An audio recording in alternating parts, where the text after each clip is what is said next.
ਪ੍ਰਭਾਸਰਾ ਦੇ ਵੇੜੇ ਆਜ਼ਾਦੀ ਦਿਹਾੜੇ ਮੌਕੇ ਖਾਸ ਪ੍ਰੋਗਰਾਮ ਕਰਵਾਇਆ ਗਿਆ, ਜਿੱਥੇ ਪ੍ਰਭਾਸਰਾ 'ਚ ਰਹਿ ਰਹੀਆਂ special ladies and special child ਤੇ ਪ੍ਰਭਾਸਰਾ ਪਰਿਵਾਰ ਦੇ ਹੋਰ ਮੈਂਬਰਾਂ ਨੇ ਕਵਿਤਾਵਾਂ, ਗੀਤਾਂ, ਭਾਸ਼ਣਾਂ ਤੇ ਹੋਰ ਪੇਸ਼ਕਾਰੀਆਂ ਰਾਹੀਂ ਆਪਣੇ ਜਜ਼ਬਾਤ ਸਾਂਝੇ ਕੀਤੇ। ਇਸ ਮੌਕੇ ਨਰਸਿੰਗ ਕਾਲਜਸ ਤੋਂ ਆਏ ਬੱਚਿਆਂ ਨੇ ਵੀ ਵੱਧ ਚੜ੍ਹ ਕੇ ਹਿੱਸਾ ਲਿਆ। ਸਤਿ ਸ਼੍ਰੀ ਅਕਾਲ ਜੀ ਸਾਰਿਆਂ ਨੂੰ। ਮੇਰਾ ਨਾਮ ਹੈ ਜਸਲੀਨ ਮਾਨ ਤੇ ਮੈਂ ਹਸਨਪ੍ਰੀਤ ਕੌਰ। ਤੁਹਾਨੂੰ ਸਭ ਨੂੰ ਆਜ਼ਾਦੀ ਦਿਵਸ ਦੀ ਲੱਖ ਲੱਖ ਵਧਾਈਆਂ ਦਿੰਦੇ ਹੋਏ ਅੱਜ ਦੇ ਪ੍ਰੋਗਰਾਮ ਵਿੱਚ ਤੁਹਾਡਾ ਸਭ ਦਾ ਸਵਾਗਤ ਕਰਦੇ ਹਾਂ।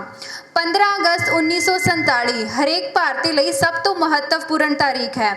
ਕਿਉਂਕਿ ਇਸ ਦਿਨ ਸਾਡਾ ਦੇਸ਼ ਆਜ਼ਾਦ ਦੇਸ਼ ਦੇ ਰੂਪ ਵਿੱਚ ਐਲਾਨ ਕੀਤਾ ਗਿਆ ਅਤੇ ਇਸ ਦਿਨ ਬ੍ਰਿਟਿਸ਼ ਸ਼ਾਸਨ ਸਾਡੇ ਦੇਸ਼ ਵਿੱਚ ਖਤਮ ਹੋ ਚੁੱਕਿਆ ਸੀ।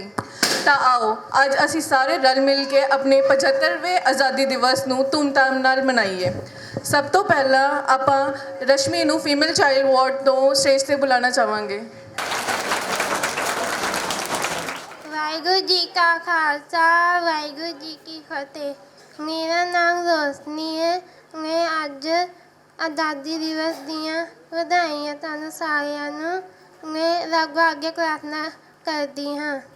ਸਿਰਜਣਹਾਰੇ ਸਭ ਦੇ ਪਿਆਰੇ ਦੇ ਸਾਨੂੰ ਵੇਦਾਂ, ਪੜ੍ਹੀਏ ਲਿਖੀਏ ਅੱਗੇ ਵਧੀਏ ਕਰੀਏ ਕੰਮ ਮਹਾਨ, ਮਾਨਵਤਾ ਦੀ ਸੇਵਾ ਕਰੀਏ ਸੇਵਾ ਜੋ ਨਿਸ਼ਠਾ, ਤੁਰਦੇ ਜਾਈਏ ਮੰਜ਼ਿਲ ਪਾਈਏ ਹੋਏ ਆਰਾਮ ਆਰਾਮ, ਤੂੰ ਦਾਤਾ ਹੈ ਸਬਕਾ ਮਾਲਿਕ ਸਭਨੂੰ ਦੇ ਭਰੋਸਾ, ਸਭ ਹੀ ਪਿਆਰੇ ਨੇ ਇੱਕ ਦੂਜੇ ਨੂੰ ਮਨ ਵਿੱਚ ਰਹੇ ਨਰੋਸਾ, ਮੇਰੇ ਤੇਰੇ ਦੀਆਂ ਗੱਲਾਂ ਮੁੱਕਣ ਹੋਵੇ ਰਹੇ ਨਾ ਕੋਈ, ਚਾਰ ਦਿਸ਼ਾਵਾਂ ਵਿੱਚ ਆਵੇ ਫੁੱਲਾਂ ਦੀ ਖੁਸ਼ਬੂ, ਜਦ ਵੀ ਆਵਾਜ਼ ਦੇਵੇ ਕੋਈ ਸਾਨੂੰ ਕੰਮ ਸੇ ਦੇ ਆਈਏ, ਹਰ ਕੋਲ ਆਪਣਾ ਲੇਖੇ ਲਾਈਏ ਕਦੇ ਸਮੇਂ ਦੀ ਕਾਈਏ, ਸਿਰਜਣਹਾਰੇ ਸਭ ਦੇ ਪਿਆਰੇ ਦੇ ਸਾਨੂੰ ਵੇਦਾਂ, ਪੜ੍ਹੀਏ ਲਿਖੀਏ ਅੱਗੇ ਵਧੀਏ ਕਰੀਏ ਕੰਮ ਮਹਾਨ।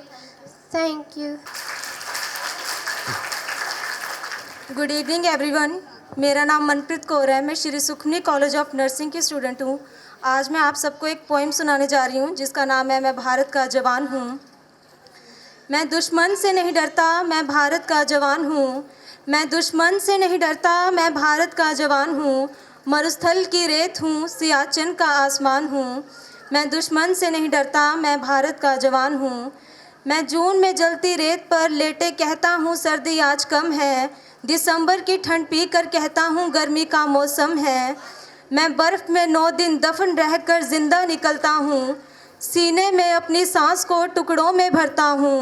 मैं हिंद महासागर की लहरों के कपड़े बदलता हूँ। -30 डिग्री में राइफ़ल टांग कर टहलने निकलता हूँ। आदमजात की औकात क्या जब मैं कुदरत से नहीं डरता। मैं भारत का जवान हूँ, मैं दुश्मन से नहीं डरता। मेरी दिवाली में उजाले का ख्याल तक नहीं, मेरी होली में रिश्तों का गुलाल तक नहीं। चांद हर ईद में तन्हाई में इजाफा लाता है, मुझे राखी बांधने बस एक लिफाफा आता है।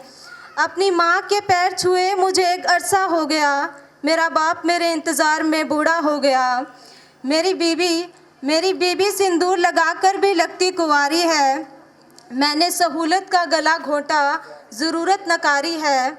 हाँ मैं निर्दयी हूँ, हाँ मैं निर्दयी हूँ। मैं अपने उजड़ते घरों आंगन से नहीं डरता। मैं भारत का जवान हूँ, मैं दुश्मन से नहीं डरता। मगर मैं डरता हूँ, हाँ मैं भी डर जाता हूँ। मैं डरता हूँ नफ़रत की आग से, मज़हब के चोलों से, सियासत के सांप के कातिल सपोलों से।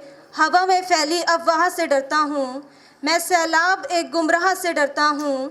मुझे डर है मेरी सरज़मीं को मेरे अपने उजाड़ेंगे, खून की मोहर से खुद को संवारेंगे। मैं मजबूर हूँ, कमज़ोर हूँ, मैं उनसे लड़ नहीं सकता।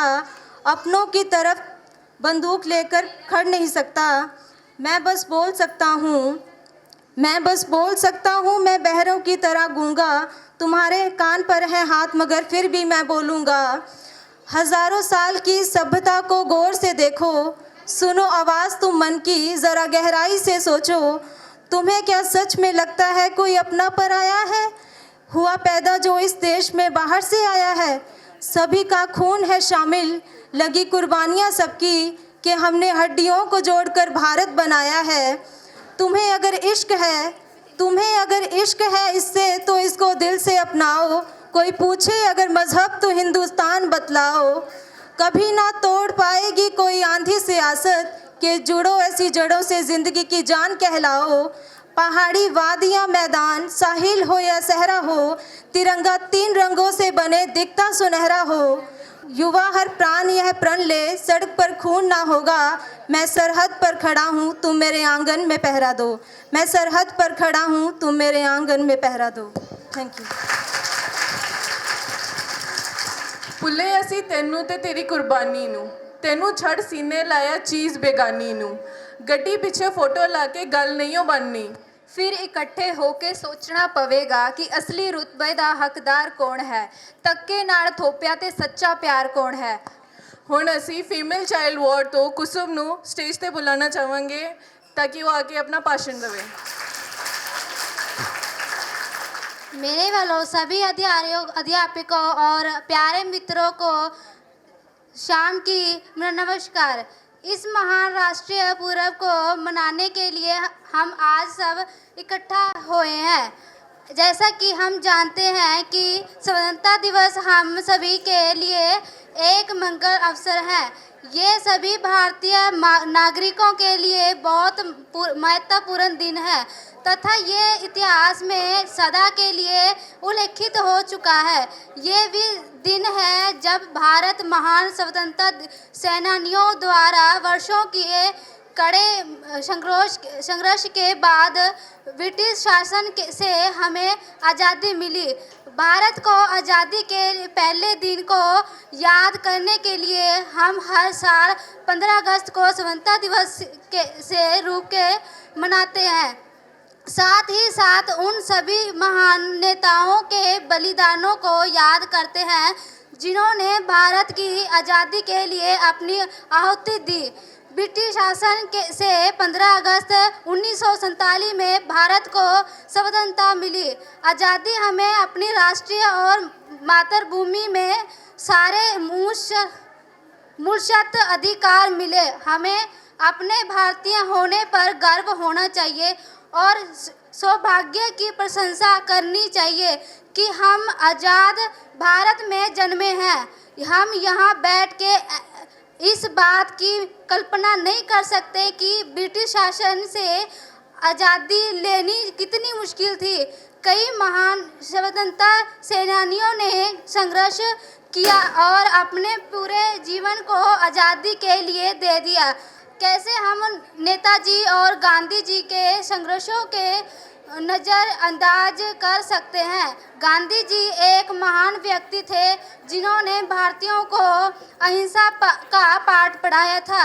वो एकमात्र ऐसे नेता थे जिन्होंने अहिंसा के आज़ादी का रास्ता दिखाया और अत्यंत लंबे संघर्ष के बाद 15 अगस्त 1947 को वो दिन आया जब भारत को आज़ादी मिली। हम लोग बहुत भाग्यशाली हैं कि हमारे पूर्वजों ने हमें सुख और शांति की धरती दी है जहां हम बिना डरे पूरी रात सो सकते हैं और अपने स्कूल तथा घर में पूरा दिन बिना डरे रह सकते हैं। हमारा देश तेज़ी से तकनीक, शिक्षा, खेल, वित्त और कई दूसरे क्षेत्रों में विकास कर रहा है जो कि बिना आज़ादी के संभव नहीं था। लेकिन हमें खुद को अपने देश के प्रति जिम्मेदारियों से मुक्त नहीं समझना चाहिए। देश के जिम्मेदार नागरिक होने के नाते किसी भी आपात स्थिति के लिए हम हमेशा तैयार रहना चाहिए। धन्यवाद। जय हिंद, जय भारत। Happy independence day. ਹੁਣ ਅਸੀਂ ਮੇਲ ਵਾਰਡ ਚੋਂ ਰਿਸ਼ੀ ਨੂੰ ਸਟੇਜ ਤੇ ਉਹਨਾਂ ਦੇ ਸੌਂਗ ਲਈ ਬੁਲਾਉਣਾ ਚਾਹੁੰਦੇ ਹਾਂ। ਸਤਿ ਸ਼੍ਰੀ ਅਕਾਲ ਦੋਸਤੋ, ਅੱਜ ਤੁਹਾਨੂੰ ਸੁਤੰਤਰਤਾ ਦੀ ਲੱਖ ਲੱਖ ਵਧਾਈਆਂ। ਤੇ ਮੈਂ ਇੱਕ ਗੀਤ ਪੇਸ਼ ਕਰਨਾ ਚਾਹਾਂਗਾ ਤੁਹਾਡੇ ਅੱਗੇ।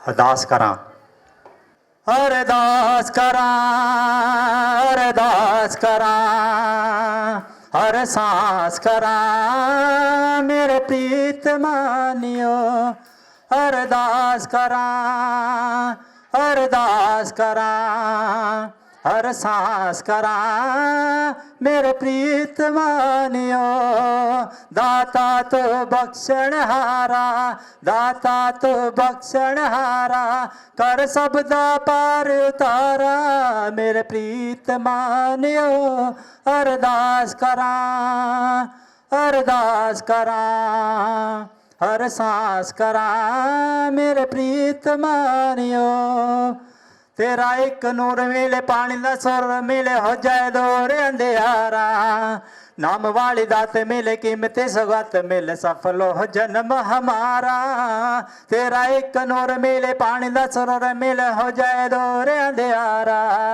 नाम वाली दात मिले कीमत सौगात मिले सफल हो जन्म हमारा सब छड़ के जगत पसारा बस मिल जे तेरा सहारा मेरे प्रीत मानियो अरदास करां अरदास करां हर सांस करां मेरे प्रीत मानियो दुनिया आबाद रहे दाता तेरी याद रहे जब न रहे भाईचारा सिराओं ते छत रहे माते आत बद रहे उड़ बुरी मिल छुटकारा दुनिया आबाद रहे दाता तेरी याद रहे जब न रहे भाईचारा सिराओं ते छत रहे माते आत बद रहे उड़ पूरी मिल छुटकारा सानू मिल जे गुर दा लवारा ओ बस मिल जे तेरा सहारा मेरे प्रीत मानियो अरदास करां अरदास करां हर सांस करां मेरे प्रीत मानियो आपसी ना गुट होवे कौम एकजुट होवे होवे सदा प्यार दा पसारा पंथ ਨੂੰ ਗਦਾਰਾ ਕੋਲ ਰਿਸ਼ੀ ਅਵਤਾਰ ਕੋਲ ਓੜ ਪੂਰੀ ਮਿਲ ਛੁਟਕਾਰਾ ਆਪਸੀ ਨਾ ਗੁੱਟ ਹੋਵੇ ਕੌਮ एकजुट ਹੋਵੇ ਹੋਵੇ ਸਦਾ ਪਿਆਰ ਦਾ ਪਸਾਰਾ पंथ ਨੂੰ ਗਦਾਰਾ ਕੋਲ ਰਿਸ਼ੀ ਅਵਤਾਰ ਕੋਲ ਓੜ ਪੂਰੀ ਮਿਲ ਛੁਟਕਾਰਾ ਸਾਨੂੰ ਮਿਲ ਜੇ ਗੁਰ ਦਾ ਦਵਾਰਾ ਉਹ ਬਸ ਮਿਲ ਜੇ ਤੇਰਾ ਸਹਾਰਾ ਮੇਰੇ ਪ੍ਰੀਤ ਮਾਨਿਓ ਅਰਦਾਸ ਕਰਾਂ अरदास करां हर सांस करां मेरे प्रीत मानियो ਧੰਨਵਾਦ ਤੁਹਾਡਾ ਸਾਰਿਆਂ ਦਾ। ਹੁਣ ਅਸੀਂ ਫੀਮੇਲ ਵੋਟ ਤੋਂ ਸੌਂਗ ਲਈ ਗਰੁੱਪ ਨੂੰ ਸਟੇਜ ਤੇ ਬੁਲਾਉਣਾ ਚਾਹਾਂਗੇ। जहाँ से अच्छा हिंदुस्तान हमारा हमारा सारे जहाँ से अच्छा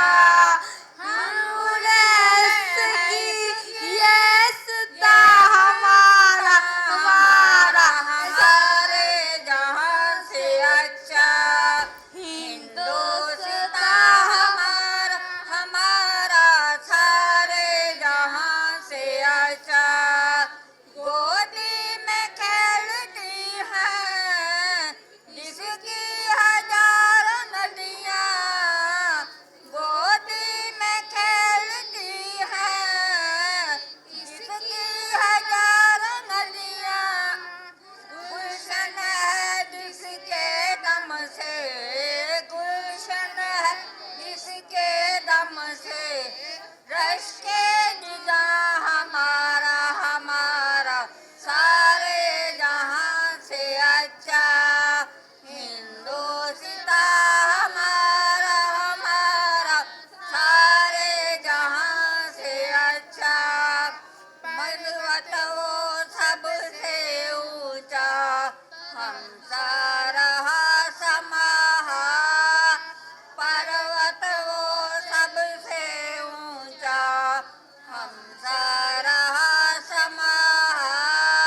पर चले और बदी से टले, ताकि हंसते हुए निकले दम।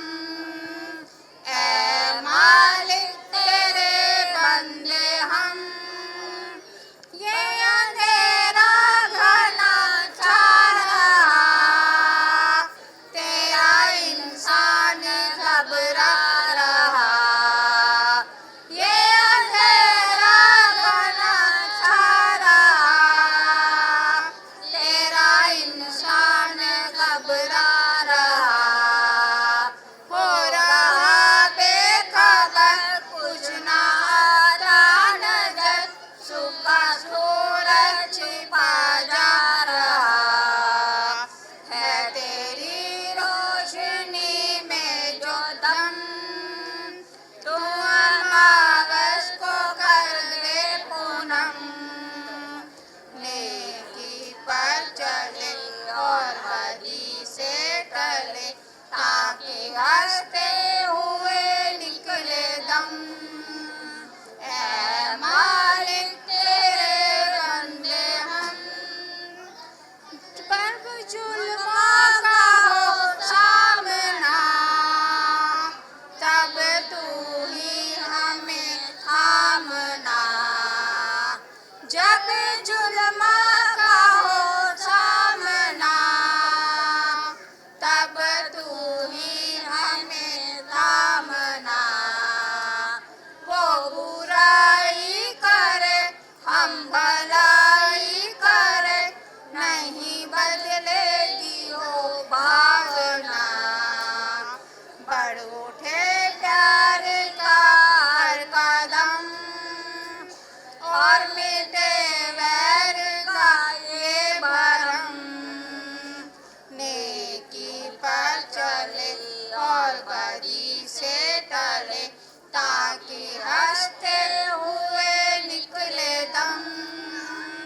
ऐ मालिक तेरे बंदे हम, बड़ा कमजोर है आदमी, बाकी लाखों है इसमें कमी।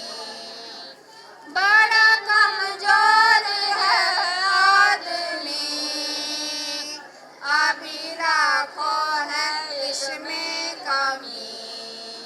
पर तू जो खड़ा है दयालु बड़ा, तेरी कृपा से धरती थमी। दिया तूने हमें जब जन्म, तू ही ले लेगा हम सबके गम। नेकी पर चले और बदी से टले, ताकि हंसते हुए निकले दम। ऐ मालिक तेरे बंदे हम, ऐसे हो हमारे करम। नेकी पर चले और बदी से टले, ताकि हंसते हुए निकले दम। ऐ मालिक तेरे बंदे हम।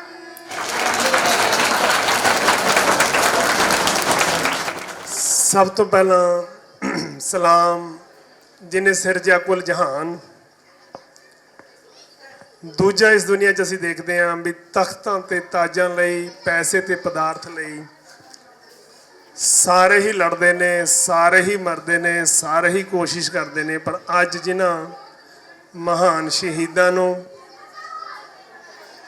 ਉਹਨਾਂ ਦੇ ਸ਼ਹਾਦਤਾਂ ਦੇ ਪ੍ਰਣਾਮ ਸਦਕਾ ਮਿਲੀ ਆਜ਼ਾਦੀ, ਉਹਨਾਂ ਦੇ ਸਤਿਕਾਰ ਦੇ ਲਈ ਅੱਜ ਦੇਸ਼ ਵਿੱਚ ਹੀ ਨਹੀਂ ਜਿੱਥੇ ਵੀ ਦੇਸ਼ ਵਾਸੀ ਵਸਦੇ ਹੈ, ਉਹ ਸਾਰੇ ਹੀ ਅੱਜ ਉਹਨਾਂ ਮਹਾਨ ਸ਼ਹੀਦਾਂ ਨੂੰ ਸਜਦਾ ਕਰਦੇ ਹੈ, ਸਲਾਮ ਕਰਦੇ ਹੈ। ਤੇ ਆਪਣੇ ਸਾਹਮਣੇ ਕੁਝ ਸਵਾਲ ਖੜੇ ਕੀਤੇ ਵੀ ਸੀ ਸਟੂਡੈਂਟ ਵੱਲੋਂ, ਤੇ ਆਪਾਂ ਜਿੱਥੇ ਸਾਰੇ ਹੀ ਅੱਜ ਖੁਸ਼ੀਆਂ ਦੇ ਇਸ ਮੌਕੇ ਦੇ ਉੱਤੇ ਅੱਜ ਸਾਰੇ ਆਪਣੇ ਆਪ ਨੂੰ ਬਹੁਤ ਵਡਭਾਗਾ ਸਮਝ ਰਹੇ हैं, ਤੇ ਸਾਡੇ ਬਹੁਤ ਸਾਰੇ ਸਾਥੀ ਹੈ, ਉਹਨਾਂ ਸੰਬੰਧੀ ਬਹੁਤ ਸਾਰੇ ਸਵਾਲ ਸਾਡੇ ਸਾਹਮਣੇ ਆ ਰਹੇ हैं ਅੱਜ। ਜਿਨ੍ਹਾਂ ਦੀਆਂ ਤੁਸੀਂ ਕੁਝ ਐਕਟੀਵਿਟੀਜ਼ ਦੇਖੀਆਂ ਵੀ ਹੈ, ਉਹਨਾਂ ਦੇ ਕੰਮਾਂ ਨੇ ਤੁਹਾਨੂੰ ਦੱਸ ਹੀ ਦਿੱਤਾ ਕਿ ਸਾਨੂੰ ਸਮਝੋ ਨਾ ਬੋਝ ਸਮਾਜ ਤੇ, ਕਿਉਂਕਿ ਅਸੀਂ ਆਜ਼ਾਦ ਦੇਸ਼ ਦੇ ਨਾਗਰਿਕ ਹਾਂ। ਸਾਨੂੰ ਸਮਝੋ ਨਾ ਬੋਝ ਸਮਾਜ ਤੇ, ਸਾਨੂੰ ਮੌਕਾ ਤਾਂ ਦਿਓ, ਕੁਝ ਸੁਧਾਰ ਦਾ ਤੇ ਪੁਨਰਵਾਸ ਦਾ ਕੰਮ ਕਰ ਵਿਖਾਵਾਂਗੇ ਕਮਾਲ ਦੇ। ਜੇ ਕੋਈ ਸਟੂਡੈਂਟ, ਜੇ ਕੋਈ ਐਸਾ ਕੋਈ ਆਪਣੇ ਨਾਲ ਗੱਲਬਾਤ ਕਰ ਸਕਦਾ ਆਪਣੇ, ਕਿਉਂਕਿ ਸਾਡੇ ਦੇਸ਼ ਦੇ ਬਹੁਤ ਸਾਰੇ ਐਸੇ ਸਟੂਡੈਂਟ ਯੂਥ ਹੈ ਜਿਹਦੇ ਮਨ ਦੇ ਵਿੱਚ ਬਹੁਤ ਸਾਰੇ ਸਵਾਲ ਹੈ। ਸਾਡੇ ਉਹਨਾਂ ਮਹਾਨ ਸ਼ਹੀਦਾਂ ਨੇ ਕੀ ਇਹ ਸੋਚਿਆ ਸੀ ਕਿ ਸਾਡੇ ਸਮਾਜ ਦੇ ਵਿੱਚ ਕੋਈ ਵੀ ਪੇਟ ਭਰ ਕੇ ਰੋਟੀ ਖਾਣ ਲਈ ਚਿੰਤਤ ਹੋਏਗਾ? ਜਦੋਂ ਇੱਕ ਸਿਰਜਦੇ ਨਾ ਅਸੀਂ ਕਲਪਨਾ ਕਰਦੇ ਹਾਂ, ਜਿਨ੍ਹਾਂ ਦੇ ਉਹਨਾਂ ਨੇ ਦ੍ਰਿੜਤਾ ਦੇ ਨਾਲ ਸਾਰਾ ਕੁਝ ਆਪਣਾ ਲਗਾ ਕੇ ਜਿਹਦੇ ਸਿੱਟੇ ਵਜੋਂ ਸਾਨੂੰ ਆਜ਼ਾਦੀ ਮਿਲੀ ਹੈ, ਕਿ ਉਹਨਾਂ ਨੇ ਕਦੀ ਸੋਚਿਆ ਹੋਏਗਾ ਕਿ ਇਸ ਦੇਸ਼ ਦੇ ਵਿੱਚ ਕੁਪੋਸ਼ਣ ਦਾ ਸ਼ਿਕਾਰ ਹੋ ਕੇ ਵੀ ਨਾਗਰਿਕ ਸੰਸਾਰ ਤੋਂ ਚਲੇ ਜਾਣਗੇ? ਕਿ ਉਹ ਇਸ ਗੱਲ ਨੂੰ ਪਸੰਦ ਕਰਦੇ ਹੋਣਗੇ, ਖੁਸ਼ ਹੁੰਦੇ ਹੋਣਗੇ? ਕਿ ਉਹਨਾਂ ਨੇ ਕਦੇ ਕਲਪਨਾ ਕੀਤੀ ਹੋਏਗੀ ਕਿ ਇਲਾਜ ਸਭ ਤੋਂ ਵੱਡੀ ਜਿਹੜੀ ਚੀਜ਼ ਹੁੰਦੀ ਹੈ, ਕਿ ਇਲਾਜ ਤੋਂ ਬਿਨਾਂ ਵੀ ਸਾਡੇ ਦੇਸ਼ ਦਾ ਨਾਗਰਿਕ ਇਲਾਜ ਨਾ ਮਿਲਣ ਕਰਕੇ ਸੀਰੀਅਸ ਹੋ ਜਾਏਗਾ ਤੇ ਮੌਤ ਦੇ ਮੂੰਹ 'ਚ ਪੈ ਜਾਏਗਾ? ਨਹੀਂ। ਕਿ ਐਸਾ ਉਹ ਕਦੇ ਕਿ ਸਾਡੇ ਦੇਸ਼ ਦੇ ਵਿੱਚ ਨਾਗਰਿਕ ਜਿਹੜੇ ਕਿ ਸੰਭਾਲ ਦੇ, ਇਲਾਜ ਦੇ, ਰੀਹੈਬਿਲਿਟੇਸ਼ਨ ਦੇ ਮੌਕੇ ਨੂੰ ਕਰ ਸਕਦੇ? ਨਹੀਂ, ਐਸਾ ਕੁਝ ਵੀ ਸਾਡੇ ਮਹਾਨ ਸ਼ਹੀਦਾਂ ਦੇ ਦੇਸ਼ ਦੇ ਵਿੱਚ ਇੰਨਾ ਬੈਲੈਂਸ ਜਿਹੜਾ ਮਤਲਬ ਖਰਾਬ ਹੋ ਸਕਦਾ ਹੈ ਕਿ ਇੱਕ ਪਾਸੇ ਪੈਸਾ, ਪਦਾਰਥ ਔਰ ਪਦਵੀਆਂ ਦਾ ਅੰਤ ਹੀ ਨਾ ਹੋਵੇ, ਔਰ ਦੂਜੇ ਪਾਸੇ ਲੋਕ ਬੇਸਿਕ ਨੀਡ ਨੂੰ ਤਰਸਦੇ ਹੋਣ, ਮਿਆਰੀ ਐਜੂਕੇਸ਼ਨ ਨੂੰ ਤਰਸਦੇ ਹੋਣ, ਰੁਜ਼ਗਾਰ ਨੂੰ ਤਰਸਦੇ ਹੋਣ, ਲੋੜੀਂਦੇ ਵਾਤਾਵਰਨ ਨੂੰ ਤਰਸਦੇ ਹੋਣ। ਇਨਸਾਫ ਦੇ ਲਈ ਇਸ ਸਮਾਜ ਦੇ ਵਿੱਚ ਇੰਨਾ ਲੰਮਾ ਸਮਾਂ ਇੰਤਜ਼ਾਰ ਕਰਨ ਤੋਂ ਬਾਅਦ ਸੰਸਾਰ ਨੂੰ ਇਨਸਾਫ ਡਿੱਗਦੇ ਡਿੱਗਦੇ ਅਲਵਿਦਾ ਕਹਿ ਜਾਣ, ਜਿਸ ਵੀ ਸਾਡੇ ਸਮਾਜ ਦੇ ਵਿੱਚ ਆਪਣਿਆਂ ਦੇ ਹੁੰਦੇ ਹੀ ਸਾਡੇ ਐਜੂਕੇਸ਼ਨ ਦਾ ਸਿਸਟਮ ਐਸਾ ਕਿ ਆਪਣਿਆਂ ਦੇ ਹੁੰਦੇ ਹੀ ਆਪਣੇ ਹੀ ਦੇਸ਼ ਦੇ ਵਿੱਚ ਨਾਗਰਿਕ ਜਿਸ ਵੇਲੇ ਉਹਨੂੰ ਸਹਾਰੇ ਦੀ ਲੋੜ ਹੁੰਦੀ ਹੈ ਤੇ ਜਿਸ ਵੇਲੇ ਉਹ ਕੁਛ ਕਰਨਾ ਕਰਕੇ ਹਾਲਾਤ ਐਸੇ ਬਣ ਗਏ, ਜਿਵੇਂ ਆਪਾਂ ਪਹਿਲਾਂ ਵੀ ਗੱਲ ਕਰ ਚੁੱਕੇ ਹਾਂ, ਕਿ ਹੈਲਥ, ਮਿਆਰੀ ਐਜੂਕੇਸ਼ਨ, ਰੁਜ਼ਗਾਰ ਉਹ ਨਾ ਮਿਲਣ ਕਰਕੇ ਤੇ ਇਹੋ ਜਿਹੇ ਸਟ੍ਰੈਸ ਕਰਕੇ ਬੰਦਾ ਡਿਪਰੈਸ਼ਨ ਜਾਏਗਾ ਤੇ ਫਿਰ ਉਸ ਨੂੰ ਘਰ ਦੇ ਵਿੱਚ ਜਾਂ ਸੜਕਾਂ ਦੇ ਉੱਤੇ ਰੋਲਣਾ ਪਏਗਾ। ਕਿ ਐਸਾ ਕਦੇ ਉਹਨਾਂ ਸ਼ਹੀਦਾਂ ਨੇ ਇਸ ਚੀਜ਼ ਨੂੰ, ਤੁਹਾਨੂੰ ਕੀ ਲੱਗਦਾ ਵੀ ਆਜ਼ਾਦ ਦੇਸ਼ ਦੇ ਵਿੱਚ ਕਦੇ ਸੋਚਿਆ ਹੋਏਗਾ? ਉਹਨਾਂ ਦੇ ਸੁਪਨੇ ਦਾ ਸਮਾਜ ਹੈ ਇਹ, ਉਹਨਾਂ ਦੇ ਸੁਪਨਿਆਂ ਦਾ ਸਮਾਜ ਨਹੀਂ ਦਿਸਦਾ। ਅੱਜ ਇੱਕ ਜਿਹੜੇ ਇਹ ਮਹਾਨ ਸ਼ਹੀਦ ਹੋਏ ਹੈ, ਸੱਚ ਦੇ ਆਸ਼ਕ ਹੋਏ ਹੈ, ਇਹਨਾਂ ਨੇ ਬਹੁਤ, ਜਿਵੇਂ ਗੁਰੂ ਗੋਬਿੰਦ ਸਿੰਘ ਜੀ ਮਹਾਰਾਜ ਨੇ ਬੜਾ ਸਾਨੂੰ ਐਗਜ਼ਾਮਪਲਾਂ ਦੇ ਕੇ ਕਲੀਅਰ ਕੀਤਾ ਸੀ ਵੀ ਜੇਕਰ ਪਹਿਰਾਵਾ ਬਣਾ ਲਓਗੇ ਤੁਸੀਂ, ਤੇ ਪਹਿਰਾਵਾ ਬਣਾਉਣ ਨਾਲ ਜਿਸ ਦਾ ਤੁਸੀਂ ਪਹਿਰਾਵਾ ਬਣਾਇਆ ਤੇ ਉਸ ਦਾ ਕਰੈਕਟਰ ਤੁਹਾਡੇ ਅੰਦਰ ਨਾ ਹੋਣ ਕਰਕੇ ਤੁਹਾਡਾ ਲੋਕ ਮਜ਼ਾਕ ਉਡਾਉਣਗੇ। ਮਤਲਬ ਹਾਲਾਤ ਇਹ ਹੈ ਵੀ ਅੱਜ ਉਹਨਾਂ ਦੇ ਸੁਪਨੇ ਦਾ ਸਮਾਜ ਨਹੀਂ ਦਿਸਦਾ, ਬਸ ਇੱਕ ਵੱਡੇ ਪੱਧਰ ਤੇ ਸਮਾਜ ਦੇ ਵਿੱਚ ਜਿਹੜਾ ਬੈਲੈਂਸ ਹੈ ਉਹ ਖਰਾਬ ਹੀ ਦਿਸਦਾ ਹੈ। ਤੇ ਅੱਜ ਆਪਾਂ ਨੂੰ ਕੀ ਕਰਨਾ ਚਾਹੀਦਾ? ਮਤਲਬ ਆਜ਼ਾਦ ਸੋਚ ਦੀ ਕੀ ਨਿਸ਼ਾਨੀ ਹੁੰਦੀ ਹੈ? ਇਹ ਬਹੁਤ ਸਾਰੇ ਸਵਾਲ ਨੇ ਸਾਡੇ ਦੇਸ਼ ਦੇ ਨਾਗਰਿਕਾਂ ਲਈ ਕਿ ਅੱਜ ਸਾਡੇ ਲੋਕਤੰਤਰ ਦੇਸ਼ ਦੇ ਵਿੱਚ ਸਾਡੇ ਸਾਥੀ, ਸਾਡੇ ਆਪਣੇ ਬਹੁਤ ਸਾਰੇ ਕਾਰਨਾਂ ਕਰਕੇ ਆਪਣੀ ਸੰਭਾਲ ਤੋਂ ਮੁਤਾਜ ਜਦੋਂ ਹੋ ਜਾਂਦੇ ਆ, ਬੇਬਸ ਲਾਚਾਰ ਹੋ ਜਾਂਦੇ ਆ। ਇਨਸਾਨ ਜਦੋਂ ਬੇਬਸ ਤੇ ਲਾਚਾਰ ਹੈ, ਉਹ ਥਾਂ ਥਾਂ ਤੇ ਘਰ ਹੋਵੇ, ਭਾਵੇਂ ਆਪਣੇ ਘਰ ਦਾ ਰਸਤਾ ਭੁੱਲ ਗਿਆ, ਰੋੜ ਕੇ ਮਰ ਰਿਹਾ। ਆਪਣੇ ਘਰ ਦੇ ਵਿੱਚ ਵੀ ਬਹੁਤ ਸਾਰੀਆਂ ਐਗਜ਼ਾਮਪਲਾਂ ਰੋੜ ਕੇ ਮੌਤ ਦੇ ਮੂੰਹ 'ਚ ਪੈ ਜਾਂਦਾ। ਸਿਰ ਪਰ ਛੱਤ ਨਹੀਂ, ਰਸਤੇ ਭੁੱਲ ਗਏ, ਡਿਮੈਂਸ਼ੀਆ, ਡਿਪਰੈਸ਼ਨ ਕਰਕੇ ਸਿਰ ਪਰ ਛੱਤ ਨਹੀਂ ਰਹੀ, ਭੁੱਖੇ ਪਿਆਸੇ ਆ। ਹੁਣ ਹਾਲਾਤਾਂ ਦੀ ਭਿਆਨਕ ਪੀੜਾ ਜਰ ਰਹੇ ਨੇ ਅੱਜ ਵੀ ਸਾਡੇ ਬਹੁਤ ਸਾਰੇ ਸਾਥੀ। ਉਹਨਾਂ ਦਾ ਧਿਆਨ ਜਦੋਂ ਸਾਨੂੰ ਆਉਂਦਾ ਹੈ ਅਸੀਂ ਕਿਵੇਂ ਖੁਸ਼ੀਆਂ ਮਨਾਈਏ। ਅੱਜ ਸਾਡੇ ਇਸ ਦੇਸ਼ ਦੇ ਵਿੱਚ, ਲੋਕਤੰਤਰ ਦੇਸ਼ ਦੇ ਵਿੱਚ, ਧਾਰਮਿਕ ਦੇਸ਼ ਦੇ ਵਿੱਚ ਬਹੁਤ ਸਾਰੇ ਸਾਥੀ ਸੰਭਾਲ ਦੇ ਇਲਾਜ ਦਾ ਮੌਕਾ ਨਾ ਮਿਲਣ ਕਰਕੇ ਜਿਹੜੇ ਹਾਲਾਤਾਂ ਦੀ ਭਿਆਨਕ ਪੀੜਾ ਜਰ ਰਹੇ ਨੇ, ਕਿਸ ਨੂੰ ਦੁੱਖੜੇ ਸੁਣਾਉਣ? ਕਿਹਨੂੰ ਦੁੱਖੜੇ ਸੁਣਾਉਣਗੇ? ਪੇਰੈਂਟਸ ਤੇ ਪ੍ਰਾਈਮ ਮਿਨਿਸਟਰ ਹੀ ਹੁੰਦਾ। ਕਿਸ ਨੂੰ ਦੁੱਖੜੇ ਸੁਣਾਉਣ? ਉਹ ਇਹਨਾਂ ਰੋਗਾਂ ਦੀ, ਇਹਨਾਂ ਹਾਲਾਤਾਂ ਦੀ ਭਿਆਨਕ ਪੀੜਾ ਚੱਲ ਰਹੇ ਨੇ। ਅੱਜ ਸਾਡੇ ਬਹੁਤ ਸਾਰੇ ਪਰਿਵਾਰ ਦੇ ਮੈਂਬਰ ਸਾਥੀ ਰੀਹੈਬਿਲਿਟੇਸ਼ਨ ਦੇ ਮੌਕੇ ਨੂੰ, ਇਲਾਜ ਟ੍ਰੀਟਮੈਂਟ ਦੇ ਮੌਕੇ ਨੂੰ, ਕੇਅਰ ਦੇ ਮੌਕੇ ਨੂੰ, ਕਿ ਦੁਬਾਰੇ ਫਿਰ ਉਹ ਠੀਕ ਹੋ ਕੇ ਸਮਾਜ ਦੇ ਵਿੱਚ ਆਪਣੇ ਆਦਰਸ਼ਕਾਰ ਵਾਲੀ ਜ਼ਿੰਦਗੀ ਜੀਣ ਦੇ ਮੌਕੇ ਨੂੰ ਤਰਸ ਰਹੇ ਨੇ। ਤੇ ਅੱਜ ਪਰਨ ਕਰ ਲਈ ਆਪਾਂ ਕਿ ਉਹਨਾਂ ਸ਼ਹੀਦਾਂ ਦੇ ਸੁਪਨਿਆਂ ਦਾ ਸਮਾਜ ਸਿਰਜਣ ਦੇ ਲਈ ਯਤਨਸ਼ੀਲ ਹੋਣ ਦਾ ਪਰਨ ਕਰੀਏ, ਤਾਂ ਕਿ ਉਹਨਾਂ ਨੂੰ ਅਸਲੀ ਰੂਪ 'ਚ ਰੀਅਲੀ ਅਸੀਂ ਸਲੂਟ ਸਾਡਾ ਉਹਨਾਂ ਨੂੰ ਪ੍ਰਵਾਨ ਹੋ ਸਕੇ, ਨਾ ਕਿ ਉਹਨਾਂ ਦੇ ਨਾਂ ਤੇ ਸੜਕਾਂ, ਉਹਨਾਂ ਦੇ ਨਾਂ ਤੇ ਕਾਲਜ ਬਣਾ ਕੇ ਅਸੀਂ ਉਹਨਾਂ ਦਾ ਇੱਕ ਮਜ਼ਾਕ ਉਡਾਈਏ। ਠੀਕ ਹੈ, ਉਹਨਾਂ ਨੂੰ ਬਾਰ-ਬਾਰ ਜਦੋਂ ਗੱਲ ਕਰਦੇ ਹਾਂ ਅਸੀਂ ਉਹਨਾਂ ਦੇ ਨਾਂ ਤੇ ਨਾਂ ਸਾਹਮਣੇ ਆਉਂਦਾ ਹੈ ਤੇ ਹਰ ਆ ਜਾਂਦਾ ਖਿਆਲ ਆਉਂਦਾ ਕਿ ਉਹਨਾਂ ਦੇ ਸੁਪਨੇ ਕੈਸੇ ਸੀ, ਉਹ ਕਿਹੋ ਜਿਹਾ ਸਮਾਜ ਚਾਹੁੰਦੇ ਸੀ। ਅੱਜ ਜੇ ਕਿਸੇ ਦੇ ਸਾਹਮਣੇ ਕੋਈ ਐਸਾ ਨਾਗਰਿਕ ਆ ਜਾਂਦਾ ਹੈ ਕਿ ਆਪਣੀ ਕੋਠੀ 'ਚ, ਮੈਨੂੰ ਸਵੇਰ ਤੇ ਕਈ ਫੋਨ ਆ ਚੁੱਕੇ ਹੈ, ਆਪਣੀ ਕੋਠੀ 'ਚ ਇਕੱਲਾ ਰਹਿ ਗਿਆ ਇਸ ਵੇਲੇ। ਮੈਨੂੰ ਥੋੜੀ ਦੇਰ ਪਹਿਲਾਂ ਇੱਕ ਫੋਨ ਆਇਆ ਕਿ ਉਹਦੀ ਮਦਰ ਹੈਗੀ ਹੈ ਪਰ ਉਹ ਮੰਜੇ ਤੋਂ ਉੱਠ ਨਹੀਂ ਸਕਦੀ, ਉਹਦਾ 32 ਸਾਲ ਦਾ ਲੜਕਾ ਹੈ ਕਿ ਉਹਦੇ ਬੈੱਡ ਸੋਰ ਹੋ ਗਏ ਹੈ, ਉਹਨੂੰ ਹਸਪੀਟਲ ਸ਼ਿਫਟ ਕਰਨ ਵਾਲਾ ਕੋਈ ਨਹੀਂ ਹੈ। ਮਤਲਬ ਬਿਨਾਂ ਸ਼ਰਤ ਸਾਨੂੰ, ਸਾਡੇ ਸਿਸਟਮ ਨੂੰ, ਸਾਡੇ ਇਸ ਲੋਕਤੰਤਰ ਦੇਸ਼ ਦੇ ਵਿੱਚ ਕਿ ਉਹਨਾਂ ਨੂੰ ਕੋਈ ਸਹੂਲਤ ਮਿਲਣੀ ਨਹੀਂ ਚਾਹੀਦੀ। ਮੈਂ ਨਾਗਰਿਕਾਂ ਨੂੰ ਇਹ ਕੁਛ ਆਪਣੇ ਦੇਸ਼ੀਆਂ ਨੂੰ ਸਵਾਲ ਕਰਨਾ ਹੈ ਕਿ ਕੀ ਆਪਾਂ ਸਾਰੇ ਰਲ ਮਿਲ ਕੇ ਆਪਣੇ ਦੇਸ਼ ਦੇ ਵਾਰਸਾਂ ਨੂੰ ਸਵਾਲ ਨਹੀਂ ਕਰ ਸਕਦੇ? ਆਪਾਂ ਉਹਦੀ ਹੈਲਪ ਕਰਨੀ ਹੈ, ਆਪਾਂ ਦੇਸ਼ ਦੇ ਨਾਗਰਿਕ ਹੈ, ਸਾਡੀ ਸਾਰਿਆਂ ਦੀ ਡਿਊਟੀ ਬਣਦੀ ਹੈ, ਉਹਨਾਂ ਦੀ ਸੰਵਿਧਾਨਕ ਡਿਊਟੀ ਬਣਦੀ ਹੈ। ਅਸੀਂ ਬੀਇੰਗ ਦੇਸ਼ ਦੇ ਨਾਗਰਿਕ, ਸਾਡੀ ਵੀ ਡਿਊਟੀ ਬਣਦੀ ਹੈ। ਇੱਕ ਮੈਂ ਮੋਟਾ ਜਿਹਾ ਸਵਾਲ ਛੱਡ ਰਿਹਾ ਕਿ ਅਸੀਂ ਆਪਣੇ ਸਮਾਜ ਦੇ ਵਾਰਸਾਂ ਨੂੰ, ਸੇਵਾਦਾਰਾਂ ਨੂੰ ਸਵਾਲ ਨਹੀਂ ਕਰ ਸਕਦੇ ਕਿ ਉਹਨਾਂ ਦੇ ਸੁਪਨੇ ਦਾ ਸਮਾਜ ਸਿਰਜ ਹੋ ਗਿਆ? ਕੀ ਸਵਾਲ ਨਹੀਂ ਕਰ ਸਕਦੇ? ਯੈਸ ਔਰ ਨੋ? ਕਰ ਸਕਦੇ ਆ। ਅੱਜ ਤੋਂ ਬਾਅਦ ਕੌਣ ਕੌਣ ਕਰੇਗਾ? ਹੱਥ ਖੜਾ ਕਰੇਗਾ।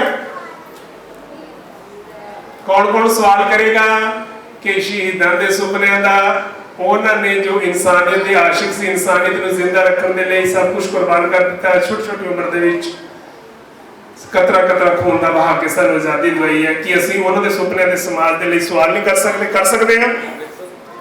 ਬਣ ਚੁੱਕੀ ਆਪਣੇ ਸਮਾਜ ਦੀ ਹਾਲਤ ਦਾ ਇਜ਼ਹਾਰ ਕਰ ਸਕਦੇ ਹਾਂ? ਯੈਸ ਔਰ ਨੋ? ਜੇ ਕਾਨੂੰਨ ਨਹੀਂ ਕੋਈ ਲਾਗੂ ਐਸਾ ਹੁੰਦਾ ਤੇ ਅਸੀਂ ਫਿਰ ਦਲੀਲ, ਅਸੀਂ ਲੌਜਿਕ ਨਾਲ ਤਕਰਾਰ ਤੇ ਕਰ ਸਕਦੇ ਹਾਂ? ਕਰ ਸਕਦੇ ਹਾਂ। ਕਰਨਾ ਚਾਹੀਦਾ ਹੈ। ਪੇਰੈਂਟਸ ਕੋਲ ਬੱਚੇ ਰੋਂਦੇ ਕਿ ਨਹੀਂ ਰੋਂਦੇ?